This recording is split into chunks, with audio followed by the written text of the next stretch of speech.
2025 गीत चला है, बचपन के दिन भुला न देना। कौन सा बचपन? बच्चों बुद्धि वाला नहीं। कौन सा बचपन है? क्या कहते हैं? त्रेता बचपन है। इनसे मिलो। जैसा तुम्हारी बुद्धि में बचपन है वैसा ही तुम्हारा भविष्य बचपन है। जैसा तुम्हारी बुद्धि में बीज है ना बचपन का, वही तुम्हारा भविष्य बचपन है। अच्छा, अगर ये गीत चलते हैं, इसके ऊपर भगवान के महावाक्य होते हैं तो कि साधारण होंगे। भले इनका अर्थ नहीं समझ पाए, कभी बुद्धि में किसके बैठा ही नहीं, लेकिन अगर वो लाइन चली है, उस वक्त क्लैरिफिकेशन जो मिला था, हम भी बच्चा बुद्धि थे, भक्ति मार्ग के संस्कार थे, तो जैसा भी मिला यथार्थ था समय अनुसार। लेकिन अभी अंतिम समय है। अब ये गीत चल रहा है, बचपन के दिन भुला ना देना, खास तुम्हारे लिए है। क्या? शिववंशी ब्रह्मा कुमार कुमारियां, ये है तुम्हारा बचपन। जितना भी तुम्हारा विस्तार हुआ है 84 का, तुम्हारे लिए शास्त्र में है कि 84 के चक्कर से छूटना है, 63 से नहीं। 63 तो जिनको शरीर छोड़ना है उनके लिए है, तुम्हारे लिए नहीं है। शास्त्रों में कहीं सुना 63 जन्मों से छूटना? सोचो, जो भी तुमने सत्युग आदि से, सृष्टि की आदि से अब तक जो विस्तार होगा, इसको पूरा समेटना कोई मासी का घर नहीं है। उस शून्य में प्रवेश हो जाना, जिस शून्य से सृष्टि की शुरुआत हुई है। संकल्पों की गति को कम करते करते करते करते कहाँ तक पहुंच जाएं? उस शून्य में पहुंच जाएं जहां से सृष्टि की शुरुआत होती है। वो है तुम्हारा बचपन। बिना बचपन के तो तुम घर जा भी ना सको। महात्मा कितने वर्ष का होता है? 5 वर्ष का बच्चा महात्मा कहलाता है। पहले ऐसे तो बनो, वो तो भूल जाओ। वो अंश तुमको मिल जाए, वो अंश तुम धारण कर लो, वो तो बाद की बात। पहले स्थूल बचपना तो आ जाए। इसलिए बचपन अर्थात अति सूक्ष्म था। जैसे तुम्हारी अपनी तरह की सृष्टि है तो उसकी 4 अवस्थाएं हुई हैं, लेकिन सतोप्रधान अवस्था कौन सी थी? बचपन। ऐसी सृष्टि की जब तुमने शुरुआत की है, वो था तुम्हारा बचपन। वो तुमको अक्सर याद रहना चाहिए, अक्सर, क्योंकि उसमें जानते हैं उतार चढ़ाव आने हैं। जितना जितना तुम उस बीज में टिकोगे, तो विस्तार जो अनेक जन्मों का है, स्वतः ही संस्कार तुमको क्या करेंगे? अपनी तरफ खींचेंगे। तुमको उस बचपन में टिकने ही नहीं देंगे। तुमको सुरूह के स्टेज में टिकने ही नहीं देंगे। जो विस्तार हुआ है, इस विस्तार को समेटते समेटते कहाँ तक पहुंच जाएं? उस पॉइंट ऑफ लाइट तक पहुंच जाएं जहां से सृष्टि की शुरुआत होती है। इनको कहेंगे सार युक्त शिववंशी ब्रह्मा कुमार कुमारियां।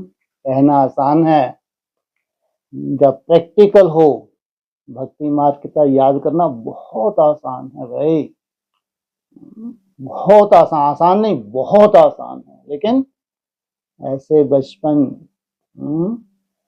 ये आदिकाल निमित्त बनना उसके लिए, बाप रे बाप, जिनसे सृष्टि की शुरुआत हो। इतना सुंदर बचपन जिसकी कोई कल्पना ही ना कर सके। सात्विक अवस्था की तो कल्पना की जा सकती है, जब हम सतो प्रधान थे तो कितने सुंदर रहे होंगे। लेकिन तुम कहाँ शिवालय में जाते हो, तुम्हारे बचपन की शुरुआत कहाँ से होती है? सतयुग से नहीं। तुम्हारे लिए मुरली में क्या आता है? क्या स्थापन करता हूँ? शिवालय स्थापन करता हूँ। सतयुग को शिवालय कहेंगे? सत्युग को ही शिवालय कह रहे हैं। वहां शिव होना चाहिए, उसका घर होना चाहिए। लेकिन जब यहाँ शिवालय की स्थापना होती है तो बच्चे भी कैसे होते होंगे? जैसा बाप वैसे बच्चे। बच्चे या बच्चा? बच्चे चाहिए। चाहे छोटा सा संगठन क्यों ना हो, अगर सृष्टि की शुरुआत हो कोई हजूम से नहीं हो सकती। भले छोटे से छोटा संगठन क्यों ना हो, लाजवाब संगठन होगा। कितने खुशबूदार होंगे, उनका रूहानी गुलाब। उस स्टेज की कल्पना करना भी मुश्किल है, पहुंचने तो बात की बात, ब्राह्मणों की दुनिया की बात कर रहे हैं। उस स्टेज की कल्पना तुम्हारे अंदर आ जाए तो समझो बहुत बड़ी बात होगी, फिर तो लगे रहो 20-30 साल। लेकिन तुम्हारे अंदर कम से कम कल्पना तो हो जाए। मृत्यु मिल सकती है, आसान है, लेकिन उस कल्पना को धारण करके तुम उस बचपन में चले जाओ। भक्ति मार्ग नहीं है ये, बहुत जिले भक्ति मार्ग में। ब्रह्मा कुमारी में भक्ति मार्ग, एडवांस में पूरा भक्ति मार्ग, इसमें जी रहे हैं। जब जब स्वप्न में जी रहे हैं, पूरा क्या है वो? भक्ति मार्ग है। भविष्य को लेकर जो भी काल्पनिक तुमने संसार बना लिया, इस खाते में जाता है ये। अरे जो सच ही नहीं हो पाता उसको क्या करेंगे?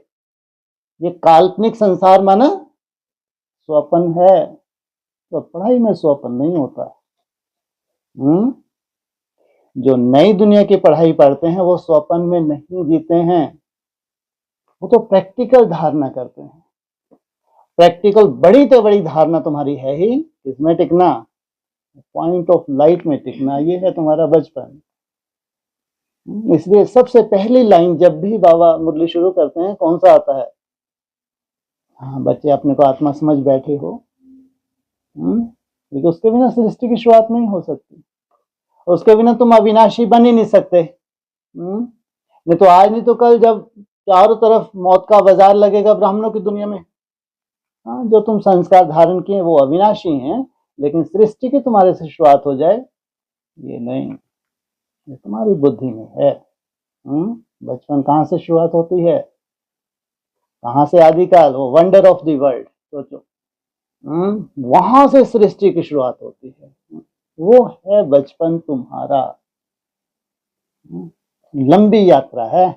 मुरली में क्या बोला? सबसे लंबी यात्रा कहाँ की है? अमरपुरी की सबसे लंबी यात्रा है। सोचो, माना अमर भव का वरदान लेना ये सबसे लंबी यात्रा है। अमर भव के वरदान में तो जिस दिन तुम 8 घंटे स्थिर हो जाए, तुम्हारा जलवा पूरे ब्राह्मणों के संसार में होगा, पूरे ब्राह्मणों के संसार में, लाखों ब्राह्मण संसार में। अभी 24 घंटे की बात नहीं कर रहे, तो जबकि 8 घंटे में भगवान ने सर्टिफिकेट देके सर पे बिठा लिया, प्रैक्टिकल। सोचो, मुरली में 8 घंटे बोला है, पास विद ऑनर। ये है अष्ट देवों की निशानी, प्रैक्टिकल धारणा की हुई। ये है रचना उसकी, जो डायरेक्ट रचना है, इनडायरेक्ट नहीं। इनडायरेक्ट रचना तो कृष्ण की होती है, राम की होती है, अनेकों की होती है, इब्राहिम बुद्ध क्राइस्ट की भी होती है। उसकी डायरेक्ट रचना तो कैसी होगी? जैसा रचयिता वैसी रचना। वो इस बचपन को जानते हैं कि हम वापस वही बचपना धारण करना है। 5000 वर्ष पहले भी हमने धारण किया था, कोई नई बात नहीं है। क्या कहते हैं बाबा? तुम्हारे बिना, हाँ सोचो, जैसे बच्चे होते हैं कहीं चले जाते हैं बाहर तो घर कैसा लगता है? शब्द ही देखो भगवान के, हैं?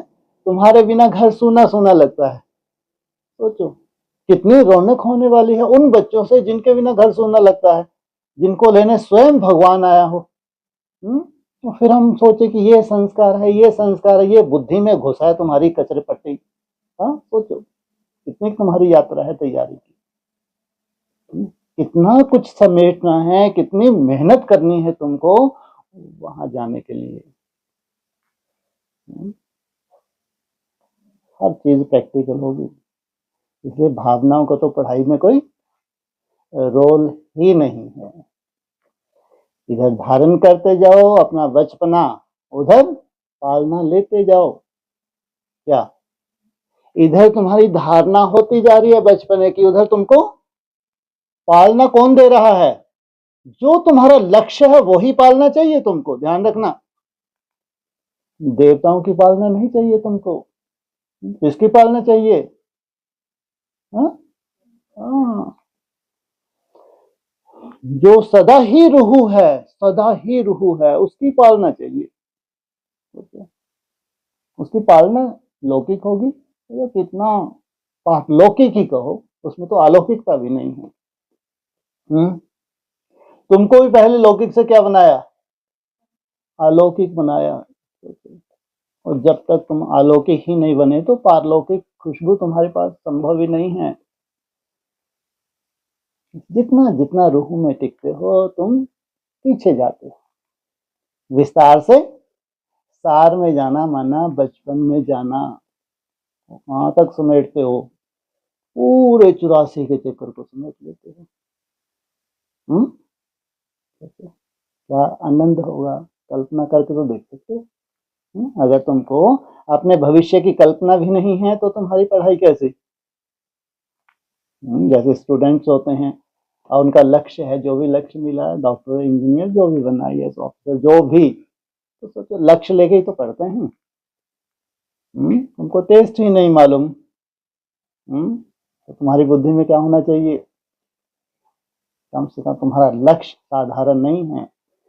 तुम्हारे जैसा लक्ष्य तो कोई धारण कर भी ना सके, सोचो कर भी ना सके तो कितनी मेहनत से तुमने, कम से कितनी हिम्मत होगी तुम्हारे में मेहनत करने की। अगर इतना बड़ा तुम्हारा लक्ष्य है तो सोचो दाद देनी चाहिए तुम्हारी। अगर लक्ष्य है तो कितना तुम तैयार हो इसके लिए, अपने लक्ष्य को प्राप्त करने के लिए। जानते हो जमदे जामदे नहीं होता, घड़ी देख देख के तुम अपना रिजल्ट निकालोगे। क्या करोगे? घड़ी देख देख के रिजल्ट निकालोगे तभी सफलता है, नहीं कोई सफलता नहीं। बैठे बैठाए सफलता नहीं मिलती। घड़ी देख देख माना जी, सेकंड सेकंड, एक सेकंड कितना वर्ष का है तुम्हारा? है तुम्हारे लिए है जी, एक वर्ष का एक सेकंड है। तो ये सबसे बड़ी गिफ्ट, सबसे पहले जो सबसे कमजोर हैं उनके लिए गिफ्ट बन जाती है ये। सबसे कमजोर हैं तो कितने बजे उठते होंगे? 3 बजे उठते होंगे, है ना? कमजोरी है ना, उसमें क्या है, क्या बड़ी बात है? कितने थके हुए हैं, लास्ट में तो इतनी रात तुमको ऐसे गिफ्ट दे भगवान, तो कौन सा अंश धारण कर लो? शिव अंश को धारण कर लो। तो ये 2 घंटे का 1.5 घंटे का ही पूरा खेल है, अगर कल वो पॉइंट आए तो कितना बेहद का होगा सोचो। 5000 सेकंड माना